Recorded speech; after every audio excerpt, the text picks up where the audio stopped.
Sırat körpüsü barədə də qısa olaraq gəlin danışaq ki, bu da axirətə imana daxildir. Biz iman edirik ki, qiyamət günü nə olacaq?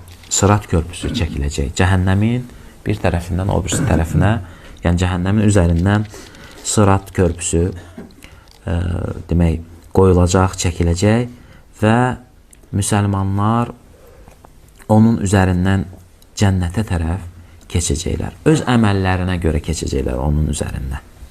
Onlardan eləsi olacaq ki, ildırım kimi keçəcək. Eləsi olacaq ki, külək kimi keçəcək. Eləsi olacaq ki, sürətli at kimi keçəcək.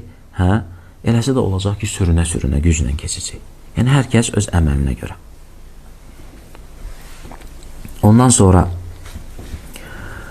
və Peyğəmbərlər və Peyğəmbər sallallahu aleyhi və səlləm də sıratın üzərində olacaq və dua eləyəcək, şəfaət eləyəcək. Rabbi səllim, səllim.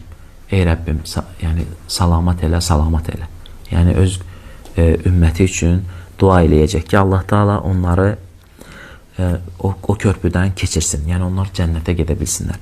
Və o körpünün bilirsiniz ki, qıraqlarından kələlib deyilən şeylər, yəni sanki əti asanda qəssablar, yəni başı belə əyri qarmaq kimi elə bir şeylər olacaq ki, kim ki layiq deyil o sıratdan keçsin, onları tutub cəhənnəmə atılacaqlar.